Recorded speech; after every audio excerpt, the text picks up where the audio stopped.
Hey, Dick, look alive. I thought I was. Oh, I mean, we have a guest. Oh. Say hello to Mrs. Dannon. Hi there. Hello. She doesn't have a reservation, but I told her we don't have any guests anyway. We've only been open a few weeks. It seems longer. That's because the place is usually empty. I know this is really short notice, but I'll take whatever you have available. Fine.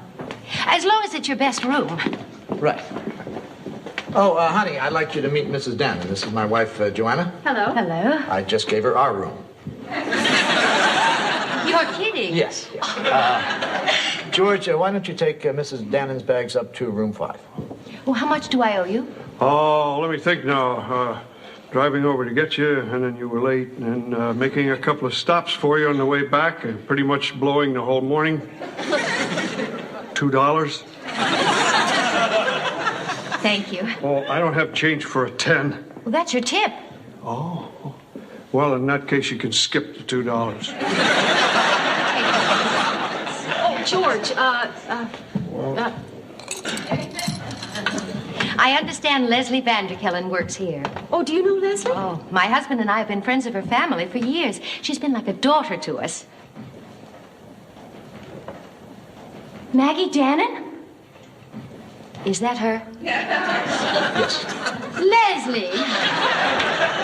Oh, it's so good to see you. I haven't seen you in years. I'd have known you anywhere. You look great.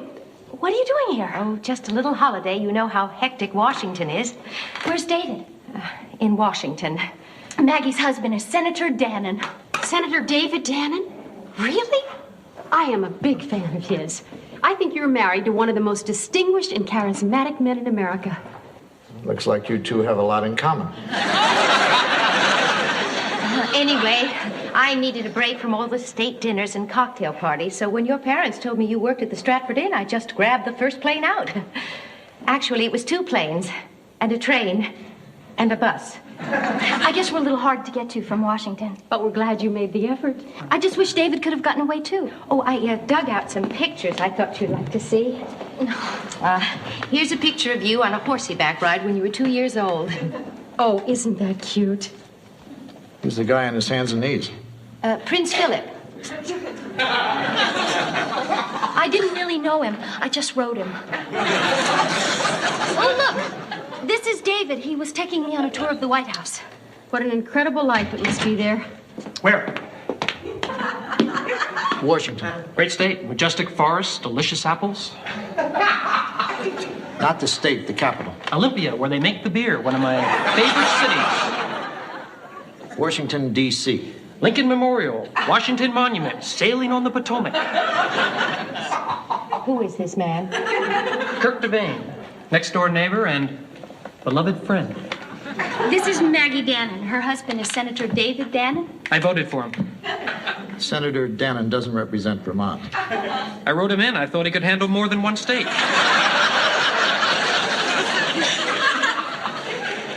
Nice picture. Who's the stiff in the tux? Senator Dannon. Nice shoes.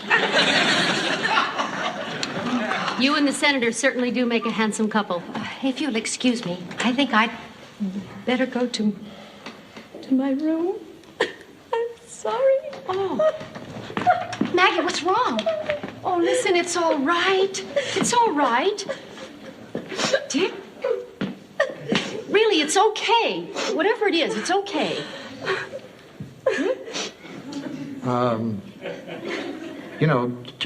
Take it easy. Thank you.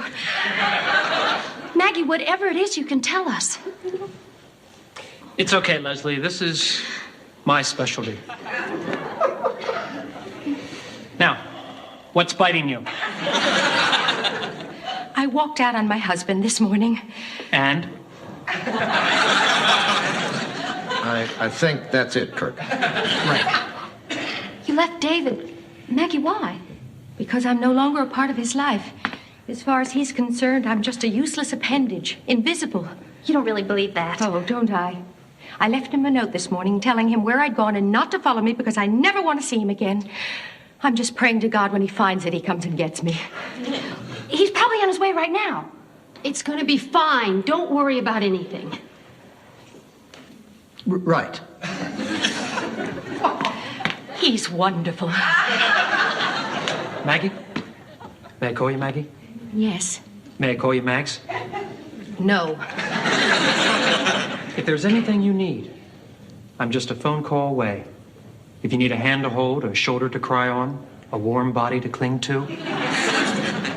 By the way, Leslie, this doesn't mess up anything between you and me.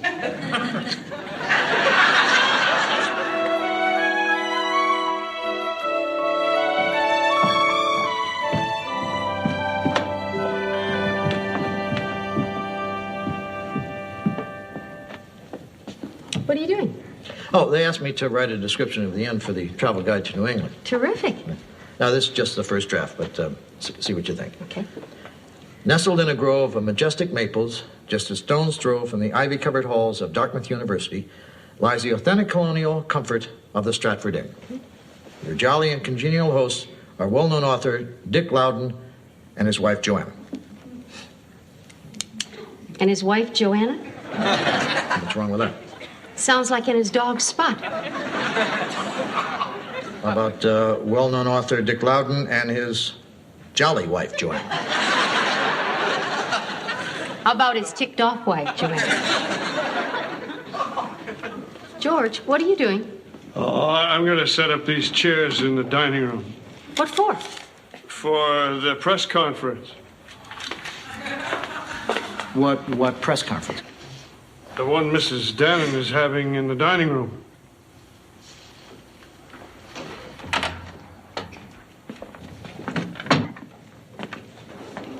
Maggie, are you sure you want to do this? It's not what I want to do, Leslie. It's what I have to do.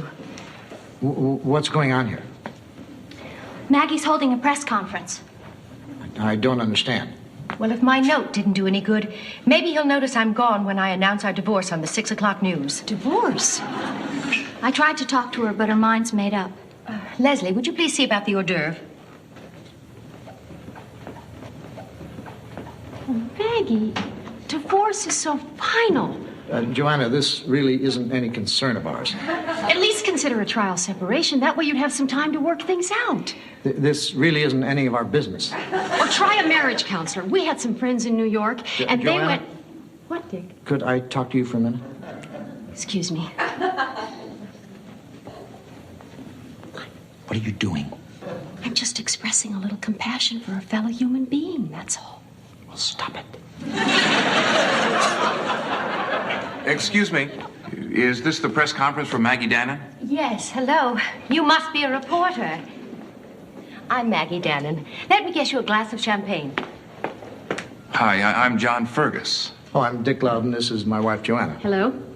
Oh, you're the people that bought the inn. I've been meaning to write an article about you for the home section. Really? Yes, can you tell me a little about the place? Well, it's nestled in a grove of majestic maples. Just a stone's throw from... Looks like you're the first to arrive. I guess the others will be here shortly. Who would that be? The other reporters. I think I'm it. What do you mean? I call the television and radio station, too. No, what you called is the television and radio shop, which I also run when I'm not being the only local reporter. This isn't a little small-town humor, is it? I don't think it is. I don't know why. I thought there would be more press here. I think for that you'd need the senator. Oh, isn't that the story of my life? Did I say something wrong? No. I think she's just a little upset right now. Maybe this isn't a good time. I've got a feeling you're right. Besides, that's what I hate about the newspaper business. Writing about people's personal problems. Thanks for understanding. Sure. Well, I've got TVs to fix anyway. He doesn't notice me when I'm there. He doesn't notice me when I'm not there. Maggie, you know he cares about you. Listen, why don't we go for a walk and talk about it? It'll make you feel better. I've run out of ways to get through to him. I just don't know what to do anymore. That poor woman. I know. Dick, you have got to call her husband.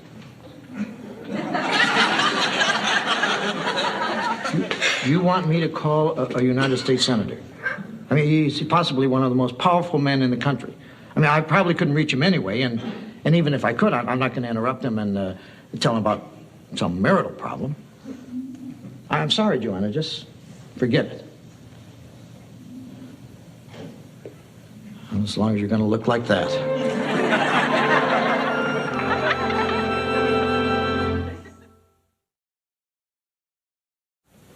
Yes, hello. I'm trying to get in touch with Senator Dannon.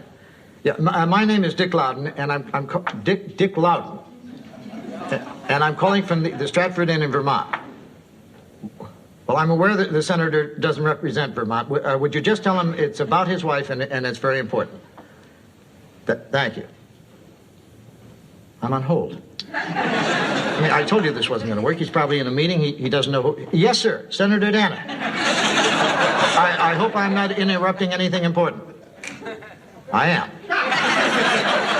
Well, then, let me get right to the point. Yes, I'll hold. He really sounds busy. I can hear phones ringing, people moving. Yes, sir, still here. I run the Stratford Inn in Vermont, and I'm calling about your wife. Maggie Dannon, that's right. Well, sir, I don't know if I should be the one to tell you this, but it looks like your wife has left you. No, I won't hold. I'm on hold. Hello. No, I can't put her on the phone. She's out walking. Well, I think what you should do is get up here as soon as possible and straighten this thing out. Fine. We'll see you then. Vermont, that's right. When's he coming? Day after tomorrow. Well, I'm proud of you anyway. That was a strong and courageous thing for you to do. You made me do it. I want to apologize to both of you for my behavior a few minutes ago. I'm feeling much better now. I think the fresh air did some good. We've got some great news for you. Dick called your husband, and he's coming up. When? Day after tomorrow. Oh, well, I'm glad he could fit me into his schedule. Well, it really wasn't anything like that. He sounded really busy. Well, whether he was or not, it doesn't matter, because I'm not going to see him anyway.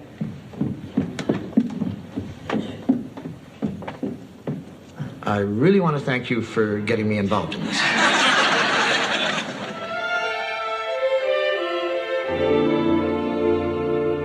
Who'd like more coffee? I would. I'll have some. I'll get dessert. Guess tomorrow's the big day, huh? The day after tomorrow, George. Ah. I still don't know about David coming up here. Maggie, we've talked about this. It's going to be fine. Oh, sure. Men can be cruel and callous and totally indifferent. Then when you call them on it, they think a simple hug and how are you is all we need to have everything back to normal. I know. I hate that about men. Me too. Well, not to change the subject. What did you girls do today? We didn't do anything. I cried all day. I cried at the antique shop. I cried at the covered bridge. I cried over coffee at the bakery. I ruined everything, didn't I? No, not at all. I enjoyed it. Well, not to change the subject, the meal was delicious. Yes, it was. Thank you. Wasn't it great? They call it meatloaf. I'll have to remember that name.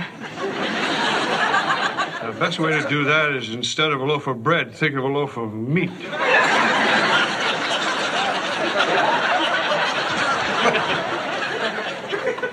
It's so quiet here, so tranquil. Nothing but the wind in the trees. That's really all there is, the wind and the trees. Do any cars ever go by? It's really very peaceful, though. If you were sick and screaming, could anyone hear you? Well, it wouldn't matter. There are no hospitals around here. Vermont must be quite a change from Washington. Yes, we do have wonderful parties. The best food, the finest wines. I love everything about it. Except David, of course. You don't mean that. I know. So tomorrow's the big day, huh? The day after tomorrow. He does have a tendency to sweep me off my feet. Who's that? Her husband.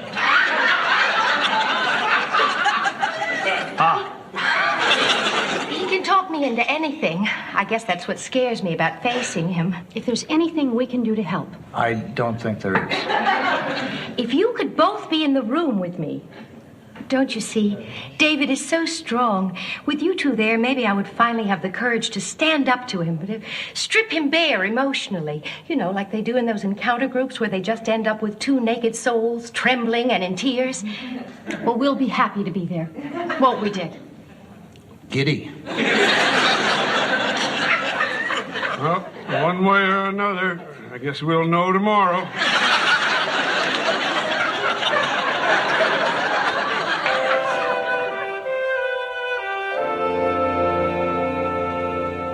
Well-known author Dick Loudon and his voluptuous wife, Joanne.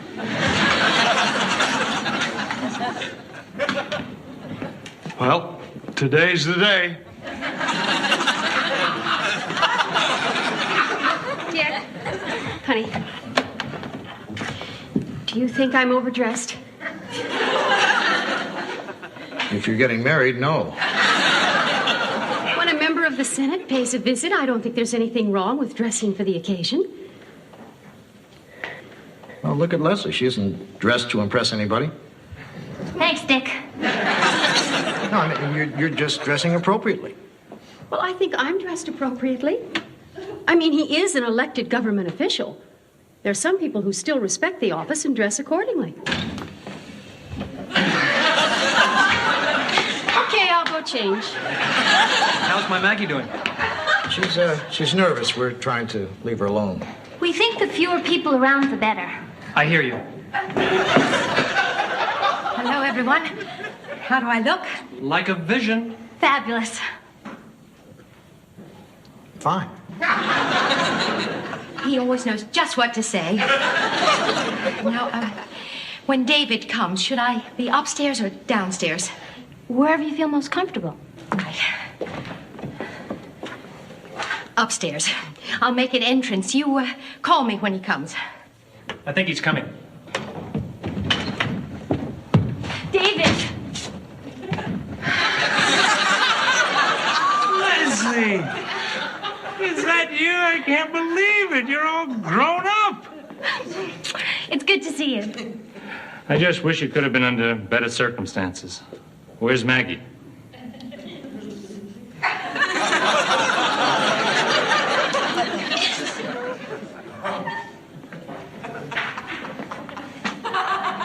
Maggie? Oh, hi. It's good to see you. It's nice of you to drop by. I've been worried about you ever since you left Sunday. Saturday. Whenever you left. I've hardly been able to think about anything else since someone called and told me you were gone. That was me. Was it great? Thanks. Hello. Oh, David, I want you to meet some people that I've grown to love over the past few days. Dick and Joanna. Dick and Joanna. Wonderful. Nice to meet you, Senator. And Kirk. Wonderful. Senator, if you want to be alone, you're welcome to use my study. Oh, no, I want both of you in there. If you don't want a crowd, we understand. I want whatever Maggie wants. I want both of you in there. Do you want me in there? No.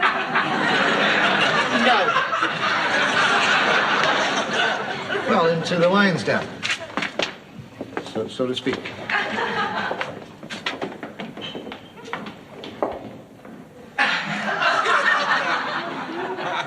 Hope everything works out for them. I mean, I've known them for so long, they're kind of like second parents to me.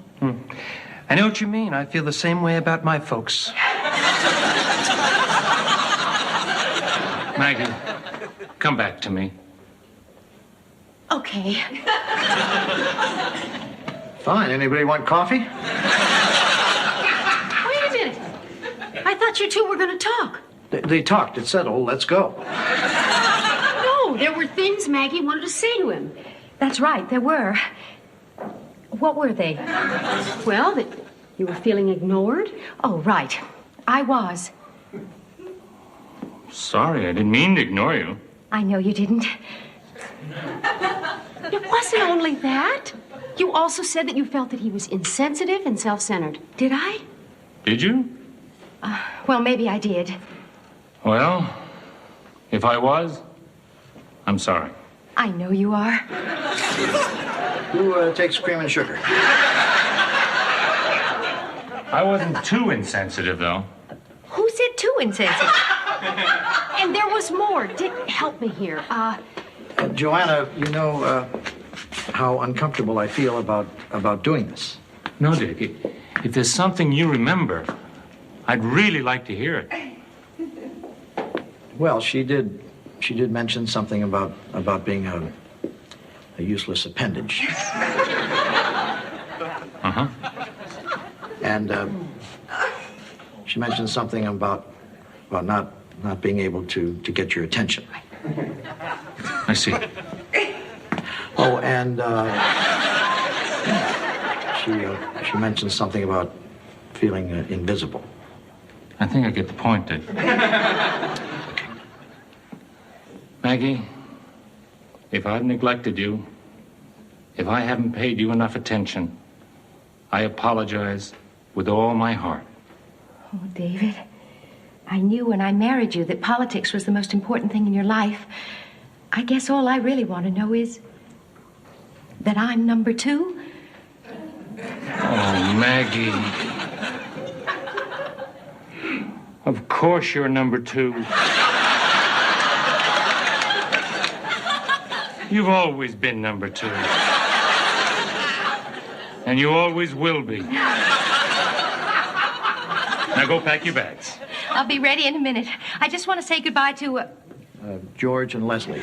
Right, George and Leslie. I'll keep the car running out front. Okay. What can I say? Am I a lucky guy? Damn lucky. Senators, innkeepers, we've all got the same problems, don't we? Hey, we're people. People helping people. That's what this country is all about. Oh, thank you. Goodbye. You know, Dick, he may have a lot of faults, and I know he may not be the most sensitive man I've ever met, but I really had the feeling at the end there that he was being sincere. I'm sure he was. He slipped me $10.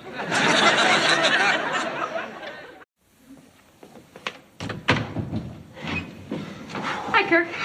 Shh! Are you crazy? Because I said hi? Shh! Where's Leslie? She's in the dining room. She's studying. I wouldn't go in there. I don't want to go in there. I just wanted to make sure I don't run into her. Leslie finally agreed to go out with me. Tonight's our first date. Oh, that's right. Yeah, I don't want to spoil it by seeing her ahead of time. Oh, that's dumb. You're right, it is dumb. That's the way I want to handle it. Anyway, I just came over because I want to know what aftershave I should wear tonight. So I want you to tell me which one is best. Okay? Yeah. Good. All right. Nice. Good. Uh-huh. Mm-hmm.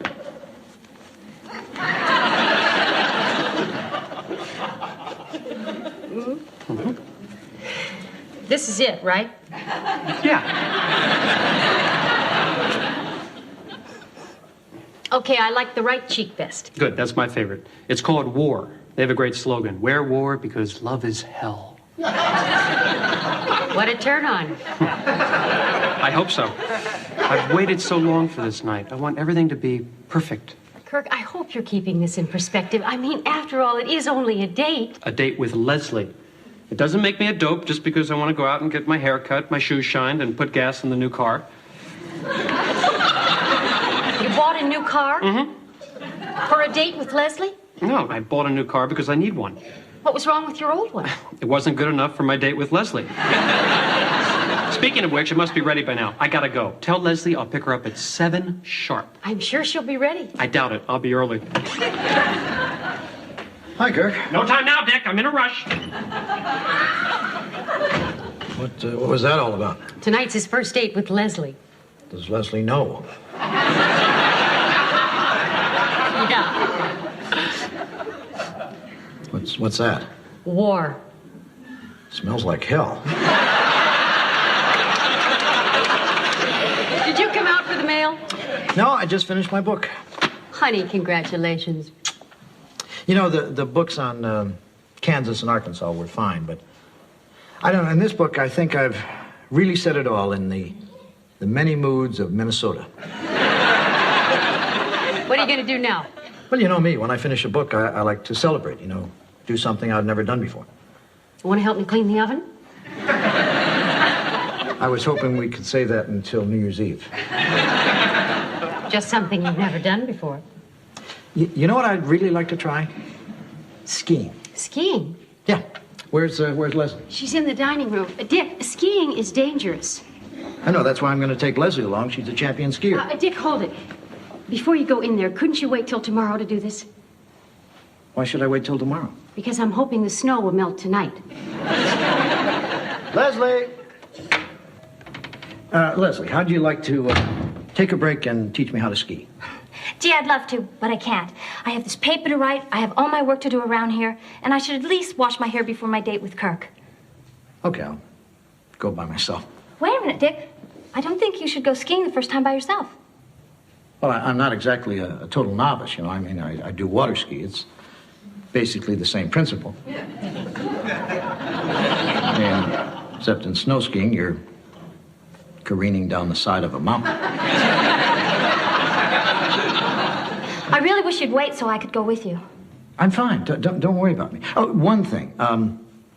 I know when you're coming downhill, you know, you try to lean forward and keep your knees together and use your poles for balance. But when you get to the bottom of the hill, how do you actually stop? I'm coming with you. Old skiing bug bit you, huh? Can't resist. I'll just run upstairs and get my things. I'll be careful. I thought I'd knock off for lunch. It's 10 o'clock. No, George, it's okay. If you want to take a break, it's fine. Oh, good. I think I'm coming down with a cold. What have you been doing? Looking for my snow shovel. Has anybody seen it? Well, the last time I saw it, it was in the garage. Oh, I can't get in the garage. Why not? It's full of snow. How come the garage is full of snow? Oh, I forgot to close the doors last night. And that's why you need the shovel. Yeah, it's a vicious circle, isn't it, Dick? Well, now you can't go skiing. Your car's in the garage. I'll use George's truck. Oh. While you're out, how about picking up a new shovel? Well, it's just a thought. Dick, to save time, I'll dress out there while you're renting your stuff. Leslie, promise me you won't teach Dick anything fancy. Don't worry, we'll stick to basics. Joanna, will you stop treating me like a kid and zip me up? I just don't feel good about this. There's nothing to worry about. I know what I'm doing. Better yet, Leslie knows what she's doing. I mean, you can't learn skiing and be safer than I am. I guess you're right. Oh, just so I'll know, where will you be? Suicide Point.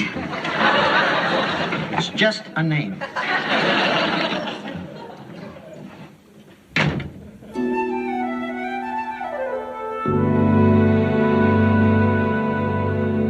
Yes, there are all kinds of things to do up here. We have nature trails, scenic drives, historical sites. We serve breakfast, and there's a cafe next door. Oh, yes, we have several rooms with fireplaces. Oh, I think it would be an ideal spot for a honeymoon. Well, if he does propose, I'm sure you'll have a wonderful time. You're welcome. Oh, and good luck. Help! No, Dick. I knew it. I knew something like this would happen. No, you didn't. You thought I was going to hurt myself. I hurt Leslie. Help me get her to the sofa. What happened? Oh, it was a fluke. We were at the top of the bunny slope. That's ski talk. And, I don't know, I guess I got too close to the edge and I started to slip. So I had to think quickly and, I grabbed onto something. He grabbed onto me. And she lost her balance and fell down and... He fell on top of me. Oh, this could be serious. I think we should call a doctor. George! Where did he fall? On my knee. I was in the kitchen fixing a mustard plaster for my cold. George, we need a doctor. Mustard plaster usually does the trick. No, for Leslie. She hurt herself skiing. Oh, no. What happened? It's a long story. Dick fell on her. That's a short version. You fell on Leslie? I didn't mean to. It was an accident. Well, that makes it a little better. I better go get Dr. Adamson. Wouldn't it be quicker to call him? Not on Wednesday. He's out skiing. In the meantime, I'll get some ice for your knee. Have some aspirin in the study. That'll help the pain. I guess I'll go upstairs to my room. Fine, we'll meet you up there.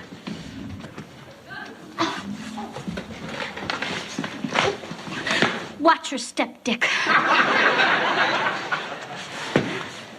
Okay.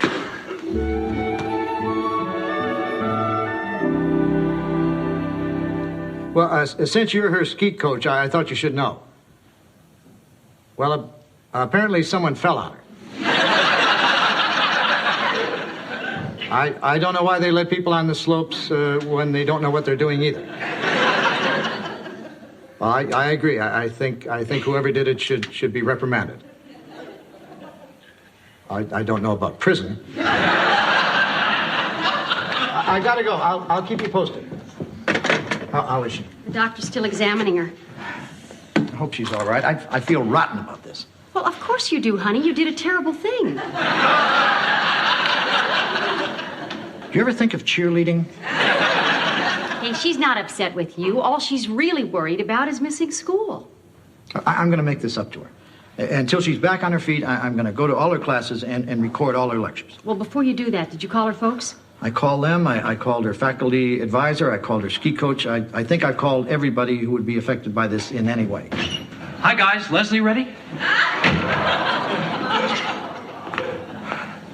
I don't think I called Kirk. I thought I'd be early, but finding yellow roses in winter took me a lot longer than I thought.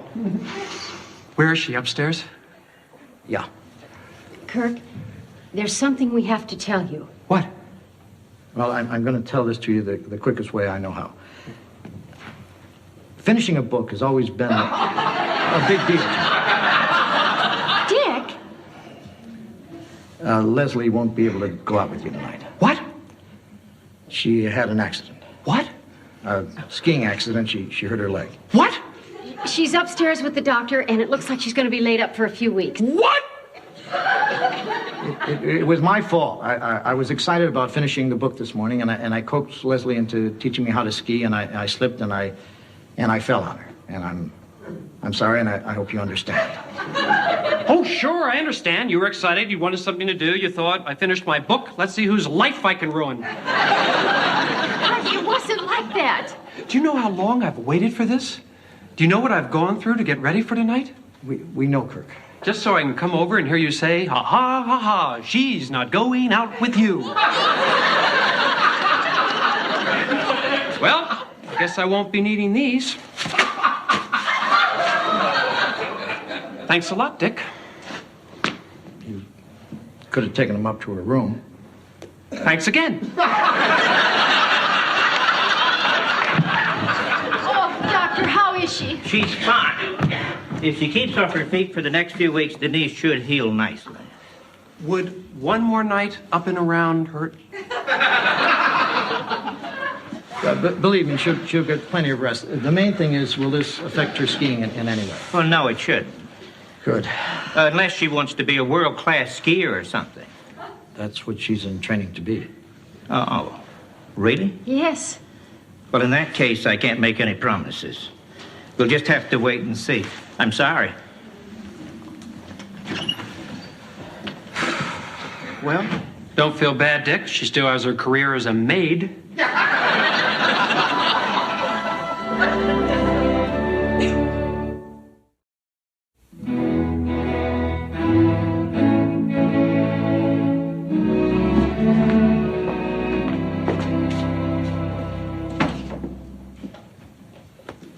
Excuse me, is this the right room for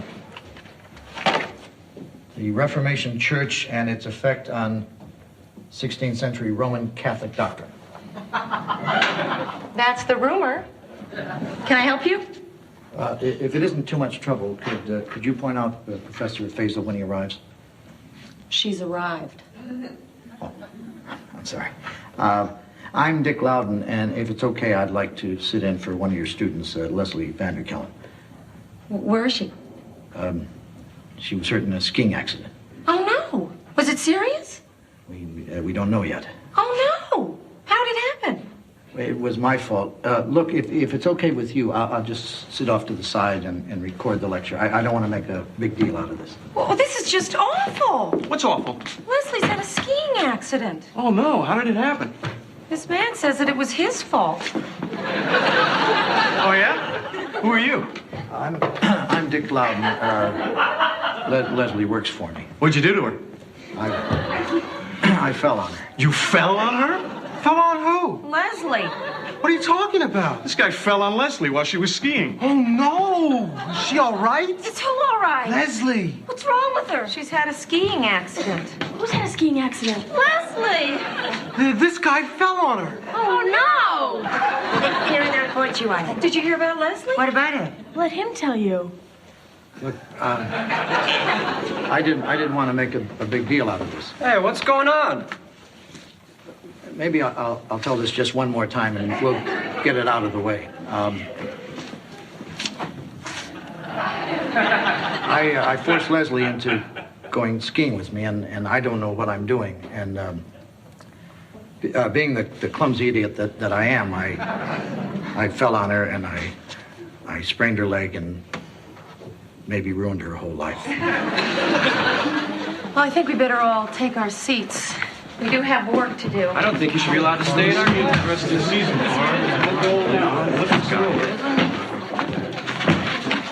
What a jerk.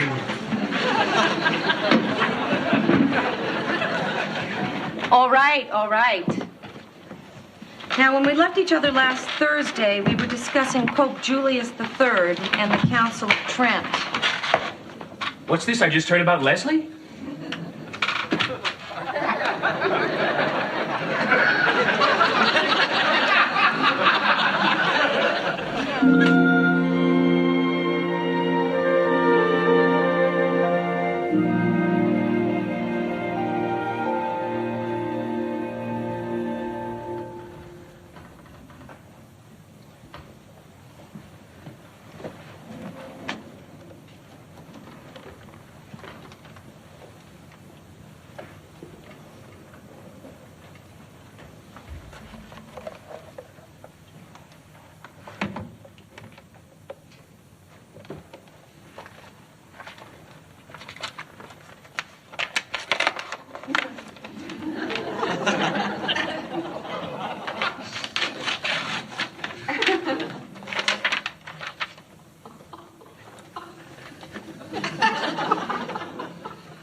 I'm sorry, did I wake you?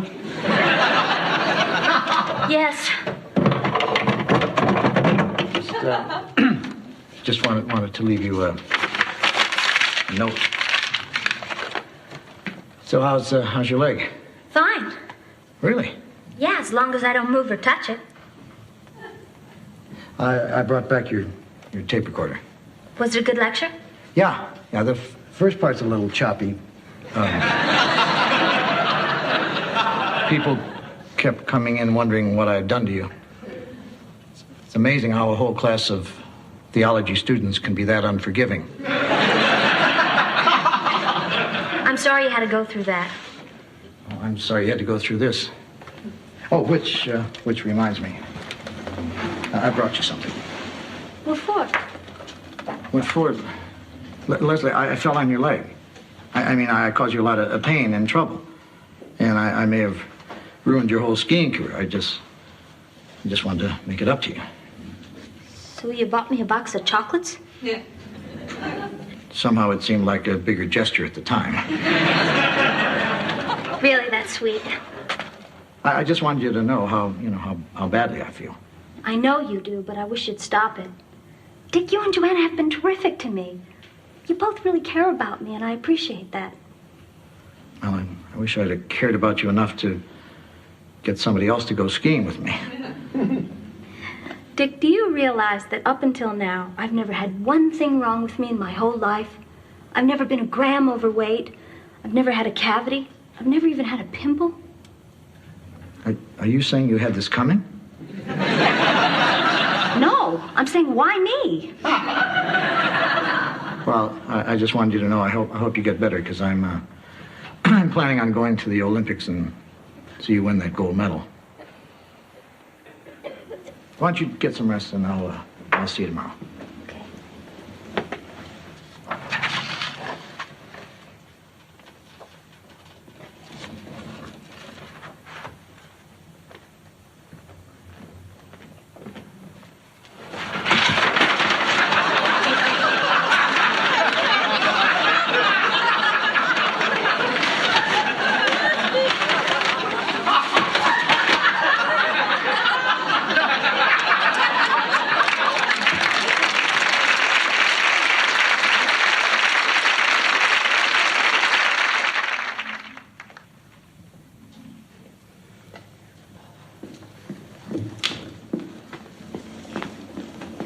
I brought you some coffee, honey. I don't deserve any coffee. Oh, you deserve this.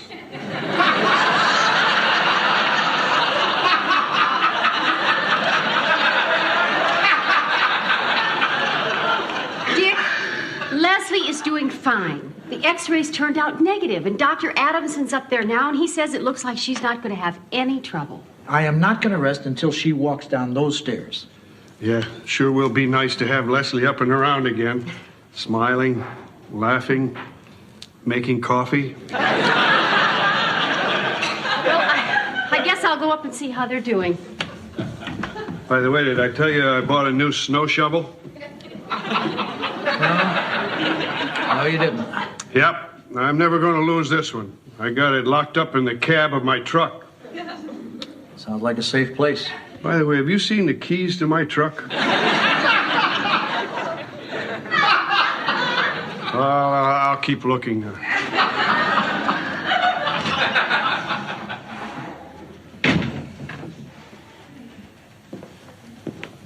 Hi, Dick. Hi, Kirk.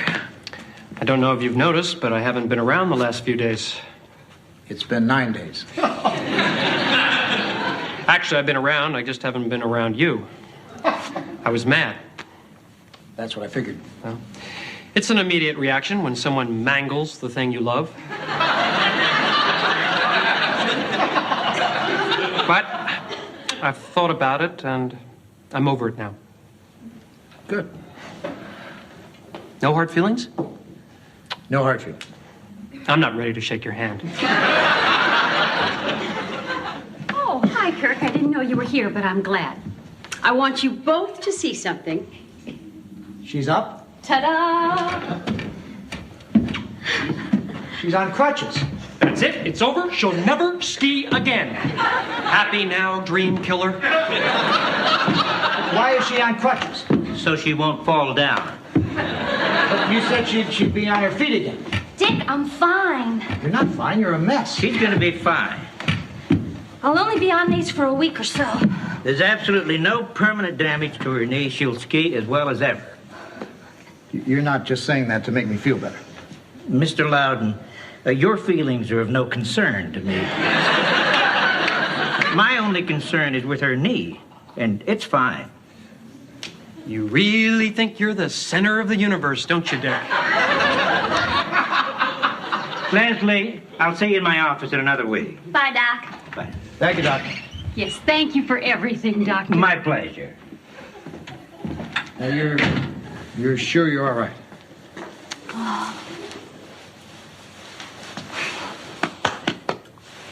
Now do you believe me? I can hug without pain. Let me see.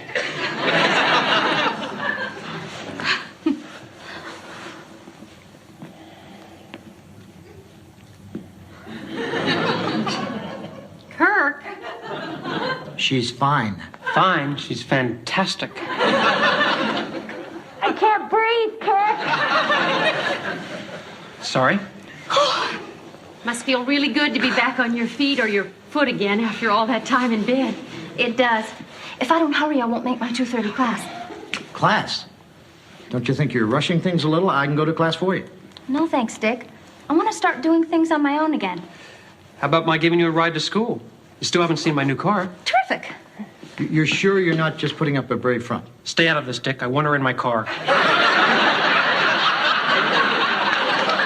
Really, you guys? I'm fine, believe me. I had a minor setback, but I came through. Nothing's changed. I'm exactly the same person I was before.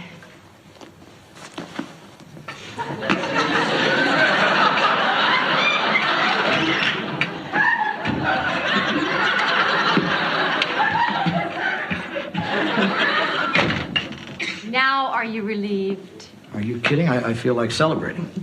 What do you want to do? Oh, we're alone in the inn. Why don't we go for it? Go for what? Let's clean the oven.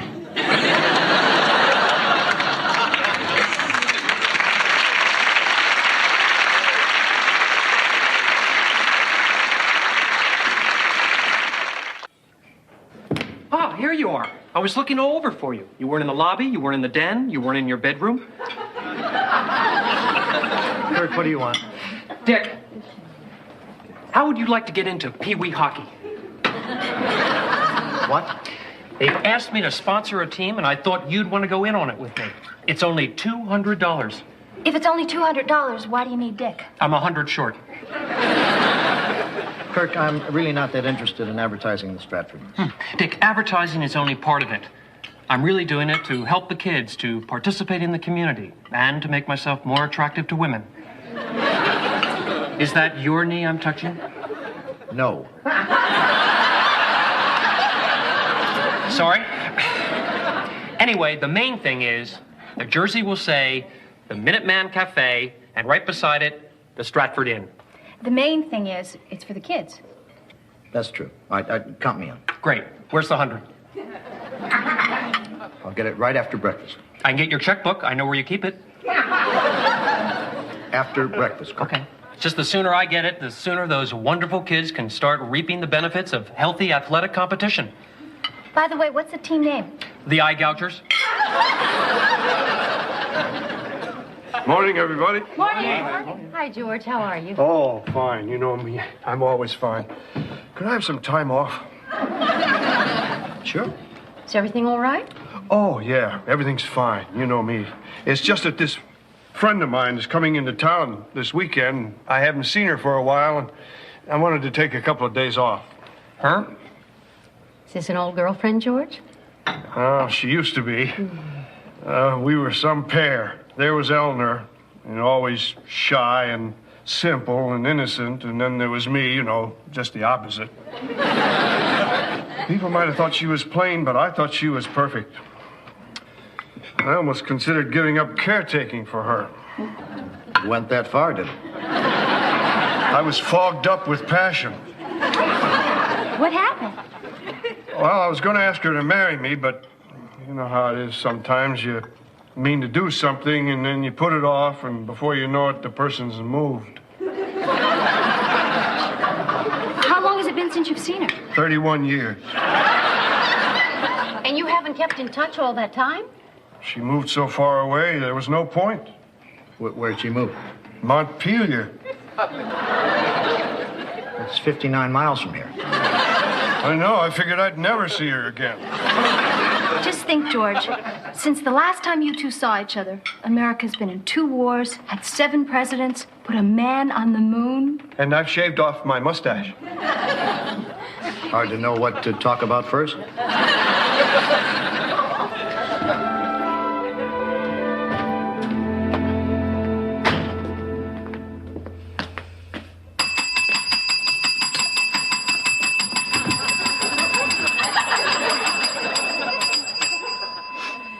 Kirk, what are you doing? Looking for you guys.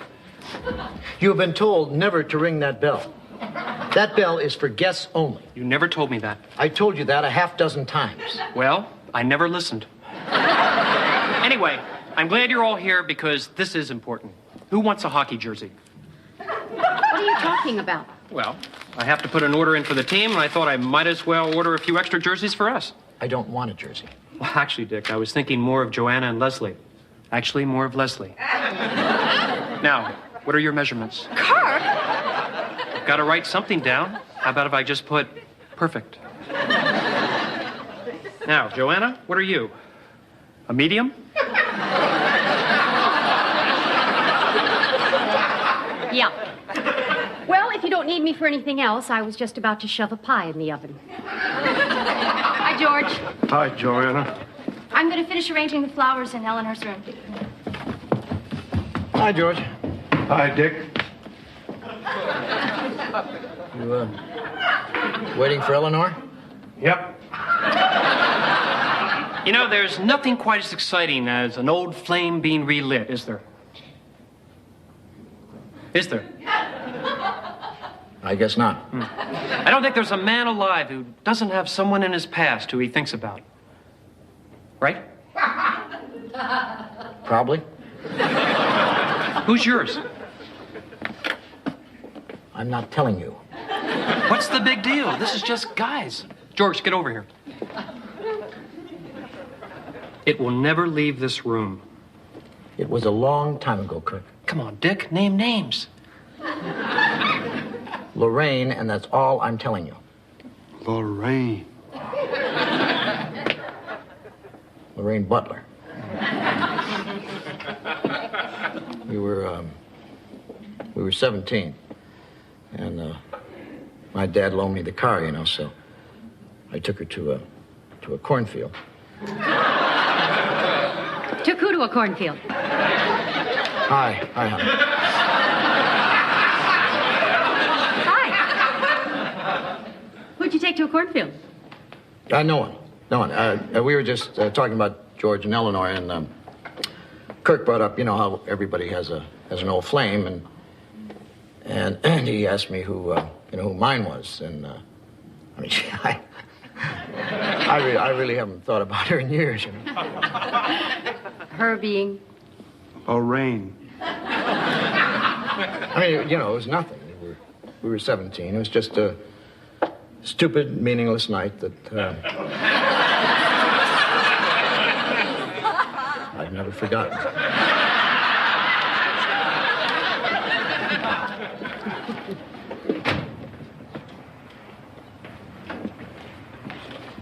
George? Huh? Isn't that Eleanor? No. George? Huh? It's Eleanor. It is? 31 years. Can you believe it? Yes.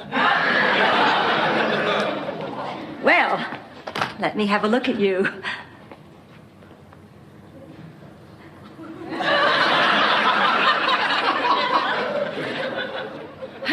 Well, where should I put this? Upstairs, but we can take care of that later. Hi. I'm Joanna Loudon. Hello. And this is my husband, Dick. Hi. I do. And our neighbor, Kirk Devane. Eleanor Smathers. I've got to run. I just wanted to say I hope you have a wonderful weekend and that it turns out to be everything you ever hoped it would be. Oh, thank you. Get lucky.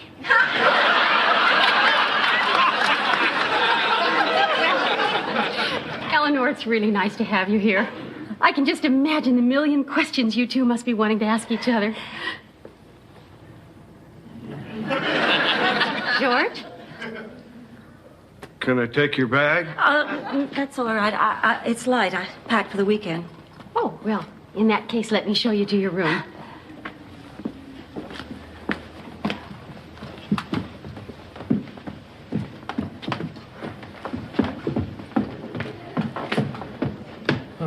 Eleanor seems like a real nice lady. That's not Eleanor, Dick. George, it has been 31 years. Oh, I knew she'd look older, but I didn't know she'd look different. What do you mean? She's not plain anymore. Oh, she's a very attractive lady. Yeah. I could always talk to the old Eleanor. I think maybe that lady's heard everything I have to say. George, don't you think you ought to give this a little more time? Well, I've only got a weekend. I know, but I mean, it's long enough to become friends again. What did you expect? I expected to fall in love again.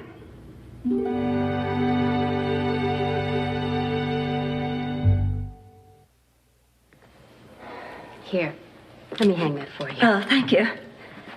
You have certainly done a wonderful job in restoring the old Stratford. Thank you. George deserves most of the credit for keeping it up. Must be exciting seeing him again. Yes. He's changed a great deal. I'm sure. Well, it's funny, but I always thought of George as, well, dashing. George was dashing? Oh, yes. And very sexy. Really? I've never thought of George in that way. Oh, well, no, you wouldn't now. But, oh, if you could have seen him then. I remember one time, George was always very good at making things with his hands, and I always admired that. And so I asked him if he would make something for me. Well, a couple of weeks later, I was in my room one night when I heard this rustling at the window. I went to the window and looked out. It was George climbing up the side of our house. That nut had made a ladder.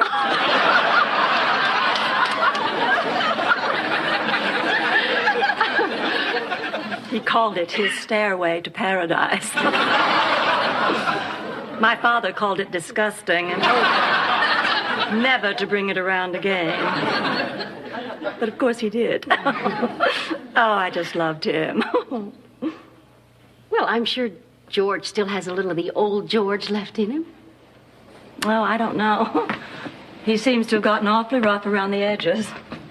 Maybe seeing you again will bring out some of that old charm. Ready to tie on the feed bag?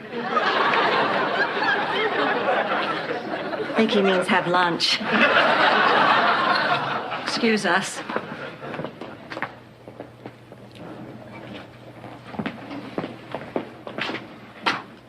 Everything okay? I guess. Eleanor happy with her room? She's happy with her room, yeah. What isn't she happy with? George. I get the feeling she thinks he's a little too rustic. He thinks she's too sophisticated. Well, darn it, why did they have to be disillusioned?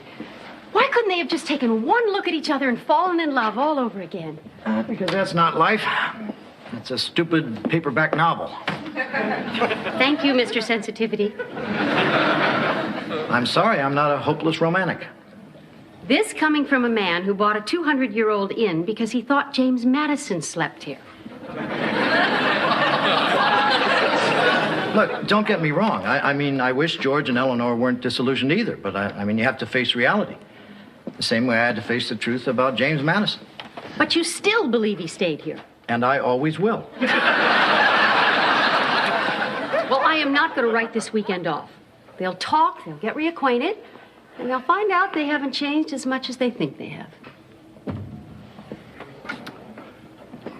Eleanor says she wouldn't dare be seen without her lip gloss.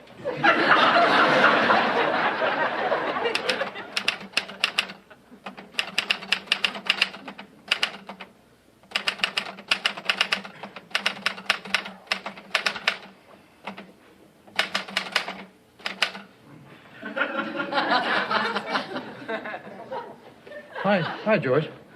Oh, hi, Dick. Did you want something? Oh, I don't want to bother you while you're working. That's all right. It's no bother. Come in. Oh.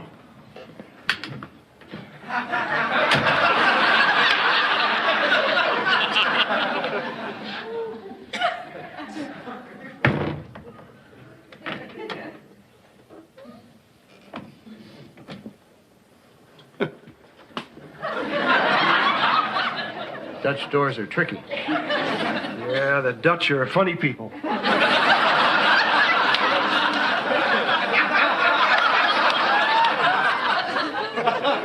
So how's everything going with you and Eleanor? How did you know that's what I wanted to talk to you about? Shot in the dark. Things still a little awkward between you two? Oh, no, there's no awkwardness. We just can't think of anything to say to each other.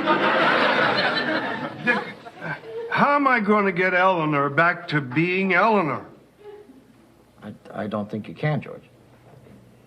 Oh. At least not completely. Well, how much would you say I could get back? Depends on how much you do. What would you do?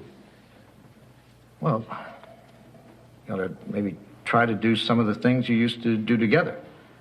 I mean, Joanna and I have done that. 5 years ago, we took a second honeymoon. We went to the same hotel, had the same room, ate in the same restaurant. What'd you have? I don't remember, George. The point is that it was great. We lived a lot of memories, and we were honeymooners again. Well, I like the idea of the hotel room, but I don't think Eleanor would. George, that's not what I'm suggesting. Do you remember one place where the two of you used to, spend a lot of time? Yeah. Well, take her there. I can't. Why not? I traded it for a truck. Is there another place? Yeah, I could think of one. Dick, that's a good idea. How'd you ever come up with that? I guess I'm just a hopeless romantic.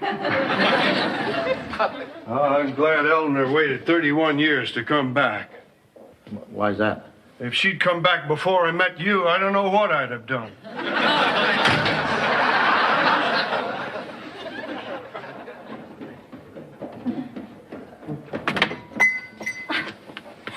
What are you doing? Come on. Come on. Sit down. Go ahead. How's this?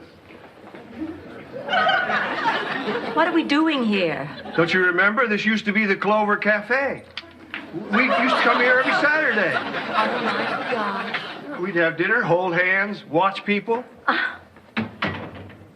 But it's a shoe store now. I know, but it's still our spot, isn't it?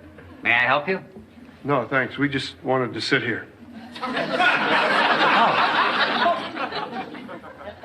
George, I feel silly sitting here. Yes, it was Dick's idea. He thought if we could go back to one of our old spots, maybe things would be like they used to be. Oh. I was hoping they could be, too. You were? That's why I came back. I have to admit, George, I have thought of you often over the past 31 years. I wondered if you got married, what your life was like, if you ever thought of me. I never got married. My life's the same as it always was, and I thought about you a lot. You didn't get married, did you? I came close once. The family I work for hired a young man to build a gazebo. You know how I've always been attracted to a man who could make things with his hands. I know. What happened? It didn't work out. I thought I was in love with him, but he had one big problem. He couldn't make me laugh. Did I make you laugh? All the time. Oh, George, you were always so dashing. You were always so simple.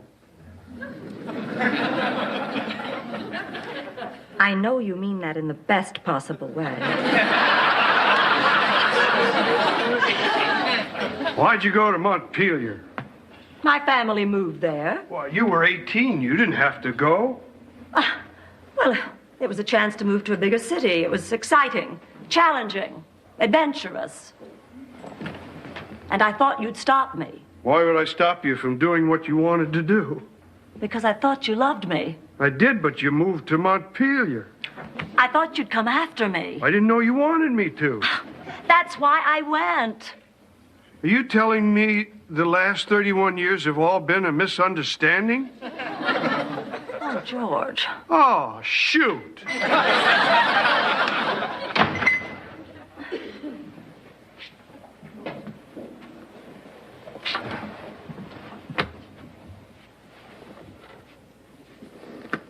Please. We can't sit in a shoe store regretting the last 31 years. We can for a minute. Now, wait, George. We've both been happy. We've both done pretty much what we wanted to. Any chance we could pick up where we left off? I think we've both changed too much. I was hoping you could change back.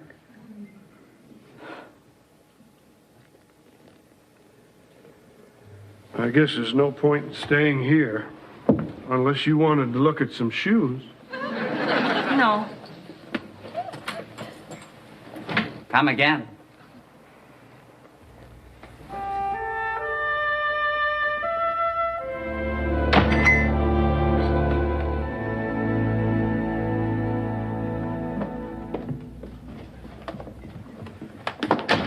Are you staying here? Yes. Good. Do me a favor, will you? Ring this. Yeah, harder. Yeah. Faster. Yeah.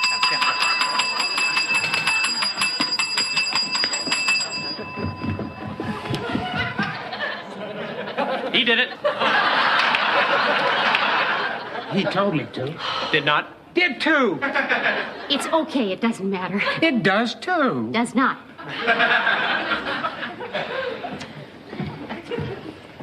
What do you want, Kirk? They made up a sample jersey for me, and I wanted to show it to you. Leslie, I want you to see this, too.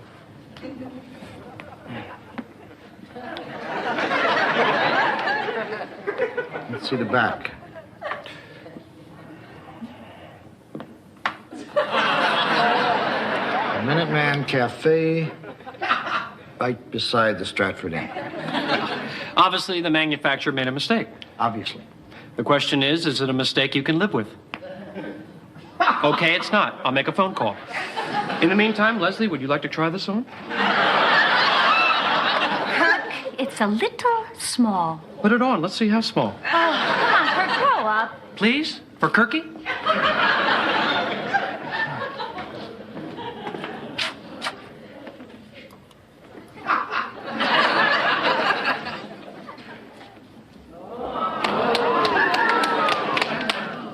Oh, hi, George. Hi, Dick. Has Eleanor come down yet? I haven't seen her. How'd things go this afternoon? Not great. In fact, she's leaving in the morning. I'm only dressed up like this because I'm going to take her someplace real special last night here. Where are you going to take her? I don't know. I'm really sorry, things didn't turn out the way you planned. Oh, Eleanor says we both changed too much. I don't like change, Dick. I know if Eleanor hadn't gone to Montpelier, this wouldn't have happened. I don't like Montpelier either. I don't think I blame you. It's just that I don't feel like I've changed. Well, I'm sure Eleanor doesn't feel like she's changed, I mean, none of us feel like we've changed, but we have. I mean, if you really love someone, I guess, you allow them to change. Maybe that's what love is, change. That reminds me, Dick, do you have change for $1? George, Oh, you're wearing a suit. I know. You wore a suit the night of our senior prom. Well, this is a different suit. It becomes you, George. You look very dashing. You look... Simple. I was going to say beautiful.